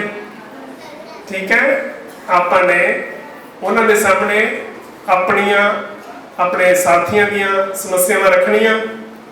ਅੱਜ ਦੇ ਹਾਲਾਤ ਐਸੇ ਬਣ ਗਏ, ਕਹਿੰਦੇ ਸਾਡੇ ਤਾਂ ਗਾਉਂਦੇ ਹੁੰਦੇ, ਕਹਿੰਦੇ ਕੋਈ ਢੋਈ ਮਿਲਦੀ ਨਹੀਂ, ਭੁੱਖੇ ਪਿਆਸੇ ਥਾਂ ਥਾਂ ਰੁਲਦੇ, ਇਲਾਜ ਬਿਨਾਂ ਲੱਖਾਂ ਛੱਡ ਦੁਨੀਆ ਨੂੰ ਤੁਰਦੇ, ਕੋਈ ਅਪੀਲ ਦਲੀਲ ਨਹੀਂ, ਬਿਨਾਂ ਹੀ ਲੈਣ ਸਾਰ ਸਰਕਾਰਾਂ ਤੇ ਕੋਈ ਸਹਾਰਾ ਮਿਲਦਾ ਨਹੀਂ। ਸਹਾਰਾ ਚਾਹੀਦਾ ਨਾ, ਡਿਪਰੈਸ਼ਨ 'ਚ ਕੋਈ ਡਿਮੈਂਸ਼ੀਆ ਹੋਵੇ, ਇੰਟੈਲੈਕਚੁਅਲੀ ਵੀਕ ਹੋਵੇ, ਕੋਈ ਸਹਾਰਾ ਚਾਹੀਦਾ ਹੁੰਦਾ। ਬਚਪਨ ਦੇ ਵਿੱਚ ਤੇ ਸੀਨੀਅਰ ਜਦੋਂ ਓਲਡ ਏਜ ਹੋਵੇ ਵਿੱਚ ਸਹਾਰਾ ਚਾਹੀਦਾ ਹੁੰਦਾ, ਵੀ ਕੋਈ ਸਹਾਰਾ ਮਿਲਦਾ ਨਹੀਂ। ਭਾਵੇਂ ਦੇਸ਼ ਅਸੀਂ ਲੋਕਤੰਤਰ 'ਚ ਰਹਿੰਦੇ ਹਾਂ, ਭਾਵੇਂ ਇਹਦੇ ਵਿੱਚ ਰੱਬ ਦੇ ਨਾਮ ਤੇ ਘਰ ਹਜ਼ਾਰਾਂ, ਪਰ ਕੋਈ ਸਹਾਰਾ ਇਹ ਸਾਨੂੰ ਮਿਲਣਾ ਚਾਹੀਦਾ। ਅਸੀਂ ਰਲ ਮਿਲ ਕੇ ਕੋਸ਼ਿਸ਼ ਕਰਨੀ ਹੈ ਵੀ ਆਓ ਸਭ ਮਿਲ ਕੇ ਬਣਾਈਏ ਇੱਕ ਕਾਫਲਾ ਨਿਆਰਾ, ਤਾਂ ਜੋ ਸਮਾਜ ਦੇ ਵਿੱਚ ਕੋਈ ਵੀ ਕੋਈ ਰੋਲੇ ਨਾ, ਬਿਨਾਂ ਸਹਾਰਾ। ਉਹ ਚਾਹੁੰਦੇ ਸੀ ਨਾ ਸੁਪਨੇ ਸਭੀ ਬੈਲੈਂਸ ਇੰਨਾ ਇੰਨਾ ਹੋਣਾ ਚਾਹੀਦਾ ਵੀ ਬੰਦਾ ਆਪਣੀ ਉਹਦੀ ਜਿਹੜੀ ਹੈਲਥ ਹੈ, ਉਹਦੀ ਐਜੂਕੇਸ਼ਨ ਹੈ, ਜਿਹੜੀ ਕਿ ਡਿਵੈਲਪਮੈਂਟ ਦੇ ਲਈ ਬਹੁਤ ਜ਼ਰੂਰੀ ਹੈ, ਉਸ ਨੂੰ ਨਾ ਤਰਸੇ। ਜੇਕਰ ਹੈਲਥ ਐਂਡ ਐਜੂਕੇਸ਼ਨ ਸਾਨੂੰ ਨਹੀਂ ਮਿਲੂਗੀ ਮਿਆਰੀ, ਤੇ ਫਿਰ ਸਾਡੇ ਦੇਸ਼ ਦੇ ਆਉਣ ਵਾਲੇ ਦਿਨ, ਫਿਊਚਰ ਕੈਸਾ ਹੋਏਗਾ, ਹੈ ਨਾ। ਤੇ ਆਪਣੇ ਦੇਸ਼ ਨੂੰ ਅਲਵਿਦਾ ਕਹਿ ਕੇ ਛੱਡ ਕੇ ਜਾਣ ਵਾਲੇ ਬਾਹਰਲੇ ਮੁਲਕਾਂ ਨੂੰ ਵਿੱਚ ਉਹਨੂੰ ਰਹਿਣ ਨੂੰ ਪ੍ਰੈਫਰ ਕਰਨਾ, ਇਹਦਾ ਮਤਲਬ ਇੱਥੋਂ ਸੰਕੇਤ ਮਿਲ ਰਿਹਾ ਕਿ ਸਾਨੂੰ ਆਪਣੇ ਦੇਸ਼ ਦੇ ਵਿੱਚ ਨਾਲ ਮਿਲ ਕੇ ਕੋਸ਼ਿਸ਼ ਕਰਨ ਦੀ ਬਹੁਤ ਜ਼ਿਆਦਾ ਲੋੜ ਹੈ। ਹੁਣ ਅੱਜ ਆਪਾਂ ਪਰਨ ਕਰੀਏ, ਕੁਝ ਸਟੂਡੈਂਟ ਜਿਹੜਾ ਸਾਰੇ ਸਾਥਾਂ ਨੇ, ਅੱਜ ਤੋਂ ਬਾਅਦ ਆਪਾਂ ਨੇ ਕੋਸ਼ਿਸ਼ ਕਰਨੀ ਹੈ ਸਾਡੇ ਸਟੇਟ ਦੀ, ਤਕਰੀਬਨ ਇੰਡੀਆ ਦੀ, ਕਿਉਂਕਿ ਅਲੱਗ-ਅਲੱਗ ਸਟੇਟਾਂ ਤੋਂ ਸਟੂਡੈਂਟ ਹੈ ਇੱਥੇ, ਕਿ ਸਾਡੀ ਸਟੇਟ ਦੀ ਕੋਈ ਵੀ ਪ੍ਰੋਬਲਮ ਹੁੰਦੀ ਨਾਗਰਿਕ ਦੀ, ਕਿ ਅਸੀਂ ਆਪਣੇ ਸਟੇਟ ਦੀ ਐਂਬੂਲੈਂਸ ਨੂੰ ਸੇਮ ਟਾਈਮ ਤੇ ਉੱਥੇ ਉਹਦੀ ਹੈਲਪ ਦੇ ਲਈ ਕਾਲ ਕਰ ਸਕਦੇ ਹਾਂ। ਕਰ ਸਕਦੇ ਉਹਨਾਂ ਸ਼ਹੀਦਾਂ ਦੇ ਸੁਪਨਿਆਂ ਦੇ ਸਮਾਜ ਦੀ ਗੱਲ ਕਰਦੇ ਨਾ ਆਪਾਂ। ਅੱਜ ਪਰਨ ਕਰੀਏ, ਕੁਛ ਤਾਂ ਕਰ ਲਈਏ ਆਪਾਂ ਜਨ, ਕਿ ਜਿੱਥੇ ਵੀ ਕੋਈ ਸਾਨੂੰ ਨਾਗਰਿਕ ਬੇਬਸ ਲਾਚਾਰ ਮਿਲੇ ਉਹਦੀ ਹੈਲਪ ਹੋਣੀ ਚਾਹੀਦੀ ਹੈ। ਜੋ ਬਣਿਆ ਸਾਡਾ ਸਿਸਟਮ ਜਿੰਨਾ ਵੀ ਉਹਨੂੰ ਇੰਪਲੀਮੈਂਟ ਕਰਨ ਦੇ ਲਈ ਕੋਈ ਤਕਰਾਰ ਵਾਲੀ ਗੱਲ ਹੋਣੀ ਚਾਹੀਦੀ ਹੈ। ਫਿਰ ਉਹਦੇ ਵਿੱਚ ਅਸੀਂ 108 ਤੇ ਫੋਨ ਕਰਨਾ, ਕਦੀ ਵੀ ਇਗਨੋਰ ਨਹੀਂ ਕਰਨਾ, ਠੀਕ ਹੈ। ਫਿਰ ਨਹੀਂ ਸਾਡੇ ਇਨਸਾਨ ਹੋਣ ਤੇ ਬਹੁਤ ਵੱਡਾ ਕੁਐਸਚਨ ਮਾਰਕ ਲੱਗ ਜਾਏਗਾ। ਦੂਜਾ, ਸਾਡੇ ਦੇਸ਼ ਦੇ ਵਿੱਚ 112 ਨੰਬਰ ਤੇ ਅਸੀਂ ਕਾਲ ਕਰ ਸਕਦੇ ਹਾਂ। ਨੈਟ ਤੇ ਲੱਭ ਲਓ ਵੀ 112 ਨੰਬਰ ਕੀ ਕੰਮ ਕਰਦੀ ਹੈ। 112 ਨੰਬਰ ਤੇ ਅਸੀਂ ਅੱਜ ਪਰਨ ਕਰਨਾ ਉਹਨਾਂ ਸ਼ਹੀਦਾਂ ਦੇ ਅੱਜ ਜੋ ਕੁਰਬਾਨੀਆਂ ਦੇ ਕੇ ਜੋ ਉਹਨਾਂ ਦੇ ਕੌਨਸੀਕੁਐਂਸ ਸਾਨੂੰ ਆਜ਼ਾਦੀ ਮਿਲੀ ਹੈ, ਤਾਂ ਅੱਜ ਅਸੀਂ ਪਰਨ ਕਰੀਏ। ਸਾਡੀ ਸੋਚ ਆਜ਼ਾਦ ਹੋਣੀ ਚਾਹੀਦੀ ਹੈ। ਅਸੀਂ ਬੇਨਤੀ ਕਰ ਸਕਦੇ ਹਾਂ, ਅਸੀਂ ਰਿਕੁਐਸਟ ਕਰ ਸਕਦੇ ਹਾਂ, ਅਸੀਂ ਸਵਾਲ ਕਰ ਸਕਦੇ ਹਾਂ, ਕਰ ਸਕਦੇ ਹਾਂ।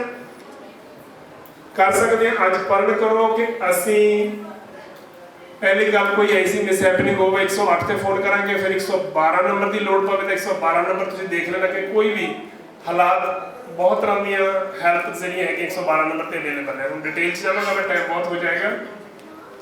112 ਨੰਬਰ ਤੇ ਕੋਈ ਵੀ ਸਾਡਾ ਸਾਥੀ, ਸਾਡੇ ਲਈ ਉਹਨਾਂ ਸ਼ਹੀਦਾਂ ਨੇ ਕੁਰਬਾਨੀਆਂ ਦੇ ਕੇ ਆਜ਼ਾਦੀ ਦਿਵਾਈ ਹੈ, ਕੋਈ ਵੀ ਸਾਡਾ ਸਾਥੀ ਸਮੱਸਿਆ ਦੇ ਵਿੱਚ ਹੋਵੇ ਤਾਂ ਅਸੀਂ 112 ਨੰਬਰ ਤੇ ਕਾਲ ਕਰਕੇ ਇਨਸਾਨ ਹੋਣ ਦਾ ਸਬੂਤ ਦੇਣਾ, ਆਪਣੇ ਇਨਸਾਨੀਅਤ ਤੋਂ ਭੱਜਣਾ ਨਹੀਂ। ਬੇਸਿਕ ਕਰੈਕਟਰ ਖਤਮ ਹੋ ਜਾਵੇ। ਇਨਸਾਨ ਪੈਸਾ, ਪਦਾਰਥ, ਪਦਵੀਆਂ ਤਾਂ ਸ਼ਾਇਦ ਪ੍ਰਾਪਤ ਕਰ ਸਕਦਾ ਹੈ, ਪਰ ਸੁੱਖ ਅਤੇ ਸ਼ਾਂਤੀ ਉਸ ਨੂੰ ਕਦੇ ਵੀ ਨਸੀਬ ਨਹੀਂ ਹੋ ਸਕਦੀ। ਕੋਈ ਮੁਸ਼ਕਲ ਆਵੇ ਸਾਡੀ ਤਹਿਸੀਲ ਦੇ ਵਿੱਚ, ਸਾਡੇ ਤਹਿਸੀਲ ਦੇ ਇੰਚਾਰਜ ਐਸਡੀਐਮ ਸਾਹਿਬ, ਸਾਡੇ ਡਿਸਟ੍ਰਿਕਟ ਦੇ ਇੰਚਾਰਜ, ਡਿਸਟ੍ਰਿਕਟ ਕਲੈਕਟਰ ਕਹਿੰਦੇ ਆ ਜਾਂ ਫਿਰ ਡੀਸੀ ਕਹਿ ਦਿੰਦੇ ਆ, ਉਹਨਾਂ ਨੂੰ ਅਸੀਂ ਸੇਮ ਟਾਈਮ ਰਿਕੁਐਸਟ ਕਰ ਸਕਦੇ ਹਾਂ। ਸੋਸ਼ਲ ਸਿਕਿਉਰਿਟੀ ਚਾਹੀਦੀ ਹੈ। ਕੋਈ ਵੀ ਕਿਸੇ ਕਾਰਨ ਇੰਟੈਲੈਕਚੁਅਲ ਡਿਸੇਬਿਲਿਟੀ ਜਾਂ ਡਿਪਰੈਸ਼ਨ ਕਰਕੇ ਰੋਂਦਾ ਹੋਵੇ ਤੇ ਅਸੀਂ ਤੁਰੰਤ ਕੋਸ਼ਿਸ਼ ਕਰਨੀ ਭਗਤ ਸਿੰਘ ਹੋਣਾ ਨੂੰ ਯਾਦ ਕਰਨਾ ਕਿ ਉਹਨਾਂ ਨੇ ਕਿੰਨਾ ਕੁਛ ਕੀਤਾ, ਅਸੀਂ ਵੀ ਇੰਨੀ ਕੁ ਤਾਂ ਸੋਚ ਰੱਖੀਏ ਤੇ ਕਿ ਅਸੀਂ ਸੋਸ਼ਲ ਸਿਕਿਉਰਿਟੀ ਡਿਪਾਰਟਮੈਂਟ ਨੂੰ ਡਿਸਟ੍ਰਿਕਟ ਲੈਵਲ ਤੇ ਨਹੀਂ ਹੋਇਆ ਤਾਂ ਅਸੀਂ ਸਟੇਟ ਲੈਵਲ ਤੇ ਤੁਰੰਤ ਫੋਨ ਕਰੀਏ ਨੈਟ ਤੋਂ ਲੈ ਕੇ। ਜੇ ਕੋਈ ਮੁਸ਼ਕਲ ਆ ਰਹੀ ਹੈ, ਫੋਨ ਅਟੈਂਡ ਨਹੀਂ ਹੋਇਆ, ਅਸੀਂ ਈਮੇਲ ਕਰ ਦਈਏ ਉਹਨਾਂ ਨੂੰ, ਕੋਈ ਮੈਸੇਜ ਛੱਡੀਏ ਕਿ ਤੁਰੰਤ ਹੈਲਪ ਹੋਣੀ ਚਾਹੀਦੀ। ਹਿਮਾਚਲ, ਮੈਨੂੰ ਕਈ ਘਟਨਾਵਾਂ ਯਾਦ ਆ ਰਹੀਆਂ ਹੁਣ, ਰਾਜਸਥਾਨ ਦੀਆਂ, ਪੰਜਾਬ ਦੀਆਂ ਤਾਂ ਬਹੁਤ ਜ਼ਿਆਦਾ, ਹਿਮਾਚਲ ਦੀਆਂ ਵੀ, ਕਿ ਉੱਥੇ ਜਦੋਂ ਮੈਂ ਕੋਸ਼ਿਸ਼ ਕੀਤੀ, ਮੇਰੇ ਸਾਹਮਣੇ ਕੋਈ ਇਸ ਤਰ੍ਹਾਂ ਲੜਕੀ ਸੀ 18-19 ਸਾਲ ਦੀ, ਤੇ ਮੈਂ ਉੱਥੇ ਪਾਣੀ ਲੈਣ ਲਈ ਰੋਕਿਆ ਹੋਟਲ ਤੇ। ਮੈਂ ਪਹਾੜੀ ਇਲਾਕੇ ਦੇਖੀ, ਇੱਕ ਲੜਕੀ ਬੈਠੀ ਸੀ, ਬੜੀ ਸਹਿਮੀ ਹੋਈ ਹੈ ਨਾ, ਜਿਵੇਂ ਲਾਈਕ ਫੀਅਰ, ਇਨਸਿਕਿਉਰ ਫੀਲ ਕਰ ਰਹੀ ਸੀ ਆਪਣੇ ਆਪ ਨੂੰ। ਤੇ ਮੈਂ ਤੁਰੰਤ 100 ਨੰਬਰ ਤੇ ਫੋਨ ਕੀਤਾ। ਸਬ ਇੰਸਪੈਕਟਰ ਆਪਣੇ ਜਿਪਸੀ 'ਚ ਆਏ, ਨਹੀਂ ਰਿਸਪੌਂਸ ਮਿਲਿਆ। ਟੋਨ ਬੜੀ ਉਹਨਾਂ ਦੀ ਬੜੀ ਗੈਰ ਸੰਵਿਧਾਨਿਕ ਟੋਨ ਸੀ, ਜਿਹੜੀ ਕਿ ਉਹਨਾਂ ਨੂੰ ਸੰਵਿਧਾਨ ਇਜਾਜ਼ਤ ਨਹੀਂ ਦਿੰਦਾ। ਚਲੋ, ਮੈਨੂੰ ਪਤਾ ਸੀ ਵੀ ਸ਼ਾਇਦ ਸਾਡਾ ਲਾਈਕ ਐਟੀਟਿਊਡ ਜਿਹੜਾ ਹੈਗਾ ਕੁਛ ਐਸਾ ਦਾ ਬਣਿਆ ਹੋਇਆ ਸਾਡੇ ਡਿਪਾਰਟਮੈਂਟ ਦਾ। ਸਾਰੇ ਇੱਕੋ ਜਿਹੇ ਨਹੀਂ ਹੁੰਦੇ, ਪਰ ਬਹੁਤ ਸਾਰੇ। ਉਸ ਤੋਂ ਬਾਅਦ ਇੰਸਪੈਕਟਰ ਸਾਹਿਬ ਆ ਗਏ, ਸੇਮ ਟੋਨ। ਉਸ ਤੋਂ ਬਾਅਦ ਸਾਡੇ ਡੀਐਸਪੀ ਸਾਹਿਬ ਨਾਲ ਕਾਲ ਤੇ ਗੱਲ ਹੋਈ। ਉਹਨਾਂ ਦੀ ਟੋਨ ਠੀਕ ਸੀ ਕਾਫੀ, ਪਰ ਉਹਨਾਂ ਨੇ ਕਿਹਾ ਸਾਡੇ ਕੋਲ ਇਸ ਦਾ ਹੱਲ ਕੋਈ ਨਹੀਂ। ਕਹਿੰਦੇ ਇਸ ਤਰ੍ਹਾਂ ਦਾ ਬਹੁਤ ਸਾਰੇ ਨਾਗਰਿਕ ਹੈ। ਮੈਂ ਕਿਹਾ ਦੂਜਾ ਨਾਗਰਿਕ ਕਿੱਥੇ, ਮੈਨੂੰ ਦਿਖਾਓ। नहीं दिखा सके वो, जाओ जाओ। उन्होंने वर्डिंग सी, जब उन्होंने वर्डिंग रिपीट कर, जाओ जाओ सरदार जी, ये तो ऐसे तो बहुत लोग हैं। मैं बिल्कुल नहीं, दूसरा लोग कहाँ है, मेरे को दिखाओ। उस तो बाद उन्होंने क्या, कुछ नहीं हो सकता साडा, असी इस वेले कुछ नहीं कर सकते, साडे कोल कोई अरेंजमेंट नहीं। मैं क्या फिर इसमें मैं हेल्प करा इस लड़की को, मैं लेके जाऊँ, आप कैसे ले जा सकते हो? मैं क्या, मैं नहीं ले जा सकता, इसीलिए तो आपको बोल रहा हूँ कि संविधान मेरे को पावर नहीं दे रहा। संविधान में आपने मेंटल हेल्थ एक्ट पढ़ा होगा, नहीं पढ़ा होगा, सुना होगा, आप इस पोस्टों पे बैठे हैं, आप इससे अवेयर होने बहुत, मेरे को इस चीज़ की आस है कि आप अवेयर होंगे। आपने इतना एरिया संभालना है। नहीं, चलो, उन्होंने जब हाथ खड़े कर दिए, मैंने कहा मेरे को डीसी का नंबर दो, यहाँ पे डिस्ट्रिक्ट कलेक्टर कौन है? वो कहते हमारे पास नहीं है। मैं कहा मैं 100 नंबर से ले लेता हूँ।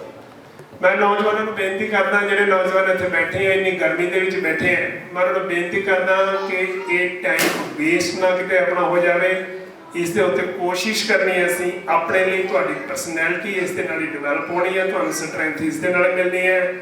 ਜਿਹੜਾ universe is waiting for us ਕਿ ਹਾਂ ਕਦੋਂ ਇਹ ਸਰ ਮੇਰੇ ਪ੍ਰਿੰਸੀਪਲ ਨੂੰ, ਮੇਰੇ ਕਨਸਟੀਟਿਊਸ਼ਨ ਨੂੰ ਅਡਾਪਟ ਕਰਨ ਤੇ ਮੈਂ ਇਹਨੂੰ ਵਿਜ਼ਡਮ ਤੇ એનર્ਜੀ ਨਾਲ ਭਰ ਦੇਵਾਂ, ਤਾਂ ਕਿ ਇਹਨਾਂ ਨੂੰ ਦੁਨੀਆ ਦੇ ਵਿੱਚ ਕੋਈ ਚੀਜ਼ ਪਰੇਸ਼ਾਨ ਨਾ ਕਰ ਸਕੇ। ਪਰੇਸ਼ਾਨ ਉਦੋਂ ਹੀ ਕਰਦੀ ਹੈ ਜਦੋਂ ਸਾਡੇ ਅੰਦਰ ਸਵਾਰਥ ਹੋਵੇ, ਡਿਸਕ੍ਰਿਮੀਨੇਸ਼ਨ ਹੁੰਦੀ ਹੈ ਸਾਡੇ ਅੰਦਰ, ਜਿਸ ਵੇਲੇ ਈਗੋ ਹੁੰਦੀ ਹੈ। ਇਹ ਚੀਜ਼ਾਂ ਸਾਨੂੰ ਡਿਸਟਰਬ ਕਰਦੀਆਂ, ਪਰੇਸ਼ਾਨ ਕਰਦੀਆਂ। ਜਦੋਂ ਅਸੀਂ ਦੂਜੇ ਤੋਂ ਅੱਗੇ ਨਿਕਲਣ ਦੀ ਕੋਸ਼ਿਸ਼ ਕਰਦੇ ਹਾਂ, ਇੱਕ ਪਾਸੇ ਕਹੀ ਜਾਂਦੇ ਕ੍ਰੀਏਟਰ ਇੱਕ ਹੈ, ਗੋਡ ਇੱਕ ਹੈ, ਈਸ਼ਵਰ ਇੱਕ ਹੈ, ਰੱਬ ਇੱਕ ਹੈ, ਅੱਲਾ ਇੱਕ ਹੈ, ਦੂਜੇ ਪਾਸੇ ਅਸੀਂ ਮਤਲਬ ਦੂਜਿਆਂ ਨੂੰ ਨੀਵਾਂ ਦਿਖਾਉਣ ਦੀ ਵੀ ਕੋਸ਼ਿਸ਼ ਕਰਦੇ ਹਾਂ, ਉਹਨਾਂ ਤੋਂ ਅੱਗੇ ਨਿਕਲਣ ਦੀ ਵੀ ਕੋਸ਼ਿਸ਼ ਕਰਦੇ ਹਾਂ, ਦੂਜੇ ਨੂੰ ਗਲਤ ਸਾਬਤ ਕਰਨ ਦੀ ਵੀ ਕੋਸ਼ਿਸ਼ ਕਰਦੇ ਹਾਂ। ਕੌਂਟਰਾਡਿਕਟਡ ਚੀਜ਼ਾਂ ਅਸੀਂ ਆਪਣੇ ਡਾਇਲੌਗ, ਆਪਣੇ ਵਿਸ਼ਵਾਸ, ਸਾਡੇ ਵਿਸ਼ਵਾਸਾਂ ਨਾਲ ਸਾਡੇ ਐਕਸ਼ਨ ਮੈਚ ਨਹੀਂ ਕਰਦੇ, ਜਿਸ ਕਰਕੇ ਅਸੀਂ ਡਿਸਟਰਬ ਰਹਿੰਦੇ ਹਾਂ। ਹੁਣ ਮੈਂ ਜੋ ਗੱਲ ਕਰ ਰਿਹਾ ਸੀ ਕਿ ਜਦੋਂ ਮੈਂ ਡੀਸੀ ਸਾਹਿਬ ਦਾ ਨੰਬਰ ਮੰਗਿਆ ਤੇ ਮੈਨੂੰ ਡੀਸੀ ਸਾਹਿਬ ਦਾ ਨੰਬਰ ਦੇਣ ਤੋਂ ਉਹਨੇ ਇਨਕਾਰ ਕੀਤਾ। ਮੈਂ ਕਿਹਾ ਮੈਂ 100 ਨੰਬਰ ਤੋਂ ਲੈ ਲੈਂਦਾ। ਇਹ ਤੁਹਾਡੇ ਨਾਲ ਵੀ ਵਾਪਰਦੀਆਂ ਹੋਣਗੀਆਂ ਘਟਨਾਵਾਂ। ਜਿਹੜਾ ਵੀ ਇਸ ਫੀਲਡ ਦੇ ਵਿੱਚ ਭਗਤ ਸਿੰਘ ਹੋਣਾ ਨੂੰ, ਗੁਰੂਆਂ ਪੀਰਾਂ ਫਕੀਰਾਂ ਨੂੰ, ਸਾਰਿਆਂ ਨੂੰ ਵੀ ਸਾਈਡ ਤੇ ਰੱਖ ਦਿਓ। ਤੁਸੀਂ ਬੀਇੰਗ ਏ ਇਨਸਾਨ ਹੋਣ ਦੇ ਨਾਤੇ ਆਪਣੀ ਬੇਸਿਕ ਕਰੈਕਟਰ ਇਨਸਾਨੀਅਤ ਦੇ ਆਧਾਰ ਤੇ ਡਿਸੀਜਨ ਲਓਗੇ, ਤੁਹਾਡੇ ਸਾਹਮਣੇ ਸੀਨ ਕ੍ਰੀਏਟ ਹੋਏਗਾ। ਤੇ ਫਿਰ ਮੈਂ ਕਿਹਾ ਮੈਂ 100 ਨੰਬਰ ਤੋਂ ਲੈਂਦਾ ਤੇ ਮੈਨੂੰ ਸਬ ਇੰਸਪੈਕਟਰ ਨੇ ਉਸੇ ਵੇਲੇ ਨੰਬਰ ਦੇ ਦਿੱਤਾ। ਤੇ ਮੈਂ ਕਿਹਾ ਜੀ ਮੈਂ ਨਾਗਰਿਕ ਬੋਲਦਾ। ਮੈਂ ਕਿਹਾ ਮੇਰੀ ਗੱਲ ਡਿਸਟ੍ਰਿਕਟ ਕਲੈਕਟਰ ਨਾਲ ਹੋ ਰਹੀ ਹੈ। ਉਹਨਾਂ ਬੋਲਿਆ ਵੀ ਹੋ ਰਹੀ ਹੈ। ਮੈਂ ਕਿਹਾ ਮੈਂ ਨਾਗਰਿਕ ਬੋਲਦਾ, ਮੇਰੇ ਸਾਹਮਣੇ ਨਾਗਰਿਕ ਇਸ ਤਰ੍ਹਾਂ ਦੇ ਹਾਲਾਤਾਂ 'ਚ ਇੱਕ ਲੜਕੀ ਹੈ 18 ਜਾਂ 19 ਸਾਲ ਦੀ ਹੋਏਗੀ, ਇਸ ਤਰ੍ਹਾਂ ਦੇ ਹਾਲਾਤਾਂ 'ਚ ਉੱਪਰੋਂ ਟਾਈਮ ਇਸ ਵੇਲੇ ਇੰਨਾ ਹੋ ਚੁੱਕਿਆ ਕਿ ਲਾਈਟਾਂ ਬਲ ਚੁੱਕੀਆਂ, ਹਨੇਰਾ ਹੋ ਚੁੱਕਿਆ ਕਿ ਸੰਵਿਧਾਨਿਕ ਡਿਊਟੀ ਕਿਸ ਦੀ ਬਣਦੀ ਹੈ। ਮੈਂ ਤੁਹਾਡੇ ਕੋਲੋਂ ਇਹ ਜਾਣਨਾ ਚਾਹੁੰਦਾ ਬੀਂਗੇ ਤੁਸੀਂ डिस्ट्रिक्ट ਦੇ इंचार्ज। तो चलो कहते भी कौन है वहाँ पे, क्या बात हुई? मैं ये बात हुई है जी आपकी पुलिस हमारे पास खड़ी है यहाँ पर, मेरे को रिस्पॉन्स नहीं मिल रहा। मैं फिर रिपीट करता है कि सारी पुलिस ही कि साड़ी पुलिस बहुत मदद भी करती है। घट तो घट 1250 तो उपर 1300 के लगभग नागरिक पुलिस की हैल्प के नाल असीं जिहड़े कि रीयूनाइट कराए हैं, रिहैबिलिटेट होए लिटिल ह्यूमन टच के नाल। पर फिर भी बहुत सारे नागरिक, बहुत सारे डिपार्टमेंटों के कुछ ऐसे इंसान है जिहड़े अपने संवैधानिक ड्यूटियां नूं कई बार मतलब निभाउण तो बिल्कुल ही भज जाते हैं, जिसका सिट्टा ही निकलता है। नागरिक या तो सीरीयस भी हो जाता है या फिर जुल्म का शिकार हो जाता है, कई बार वो मौत के मुँह च भी पै जाता है। उन्होंने तुरंत क्या मैंने मेरी गल करवाओ, इन्हों के नाल बात करवाओ। मैं उन्होंने नाल जो फोन दिता उन्होंने गल की उस वेले, उन्होंने उस वेले इस गल सहमत हो गए। एक दो डायलॉग यूज किए कि नाका लगाया सी, ये घटना हुई सी। उन्होंने कहा नहीं बिल्कुल नहीं, संविधान इजाजत नहीं दिंदा इंडिया का कि तुसीं तुरंत इसकी हैल्प करनी है। तो उन्होंने फिर उस वेले वो हैल्प करने का प्रॉमिस किया। मैं क्या मैं तुसीं मैं रिपोर्ट लिखवाना है कि मैं जो देखा तुहानूं मैं दसना चाहता है, तो मैं रिटर्न दे रहा तुहानूं, मैनूं तुसीं रिसीव करके दो। कहते नहीं लोड़ हैगी हुण असीं कर रहे हैं। मैं कहा नहीं नहीं तुसीं रिफ्यूज़ कर दो। मैं तुहानूं एक घटना दस रही, ऐसी बहुत सारिया घटनावां है, मैं तां करके तुहाडे नाल शेयर कर रहा है। मेरा भावना यह है कि तुहाडे नाल भी इस तरह कभी हो सकता है। तो अज का दिहाड़ा ही ऐसा है जिस दिन सानूं अज बहुत लोड़ है कि जिहड़े एक्ट बने हैं, तुसीं एक्ट पढ़े होणगे है ना, वो एक्ट के आधार पर जे सीनियर सिटीजन रुलदा है तो सीनियर सिटीजन एक्ट हैगा, parents and senior citizen act हैगा है, बच्चा रुल रहा है जुवेनाइल जस्टिस एक्ट हैगा है। मैंटली इल साडा साथी कोई भी डिप्रैशन चले गया कुछ हालात करके वो रोल रहा है कि मैंटल हैल्थ एक्ट हैगा है, उस अरेंजमेंट हैगे, इंडोर फैसिलिटी हैगी है। पर लोड़ है सानू आज़ाद सोच के नाल अपने संविधानिक हकों के आधार पर अपने देश के वारसां नूं, उन्हां डिपार्टमेंटां नूं, उन्हां अधिकारियों नूं लोड़ है ये कॉल करने की, लोड़ है कि एज पर लॉ इन्हां दी तुरंत हैल्प होनी चाहिए है। मैं नागरिक बोल रहा, मैं नागरिक बोल रही हाँ, हालात ये एज पर लॉ तुरंत हैल्प होनी चाहिए। आप पंड कर सकते हैं, हाथ खड़े करो कि आप इस बाद कोशिश करेंगे कि किसी भी बेबस लाचार अपने साथी नूं रुलदा देख के नज़रअंदाज नहीं करेंगे। कौन कौन कोशिश कर सकता? Very good. जेकर अज आपने पंड कर लिया, इसका मतलब आने वाले दिनों के सुपनों का समाज सिरजन के काफ़ी हैल्पफुल होएगी। तो मैं तुहाडा सारिਆਂ ਦਾ बहुत बहुत धन्यवाद करदा। तुसीं सारिਆਂ ने इन्ना समा कढ के उन्हां महान शहीदां दियां जो मैनूं बड़ा अच्छा लग रहा सी, जो स्टूडेंट हैगे हैं इहदे विच बड़ा क्वेश्चन कर रहे थे कि वाकई ही हर चीज़ का कोई सिम्पटम होंदा है, हर चीज़ दी कोई निशानियां होंदियां कि असीं वाकई ही ज़्यादा अज तक सानूं सड़क तो चक्कन लगे सानूं एकदम महसूस होंदा जे असीं चक्किया पता नहीं की हो जाएगा, जे इदां कीता ते पता नहीं की हो जाएगा कि असीं फोन कर सकते हैं। इस करके आज़ाद तुहानूं बहुत संविधान ने उन्हां महान शहीदां ने तुहानूं बहुत हक दवा दिते हैं। उन्हां हक्कां की वरतों करनी हैगी है जिन्हां नाल साडा उस समाज जिहड़ा हैगा उन्हां दे सुपने दा समाज बन सकदा है।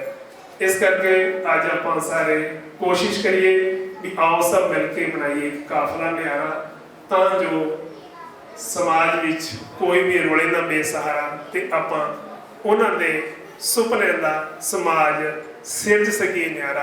तुहाडा सारिਆਂ ਦਾ बहुत धन्यवाद। तो बच्चों को मेहनत कराने वाला साडा स्टाफ जिस दे विच ਬੱਚਿਆਂ ਨੇ ਬਹੁਤ ਮਿਹਨਤ ਕੀਤੀ ਤੇ ਇਹਨਾਂ ਦੇ ਟੀਚਰਾਂ ਨੇ ਬਹੁਤ ਮਿਹਨਤ ਕਰਾਈ।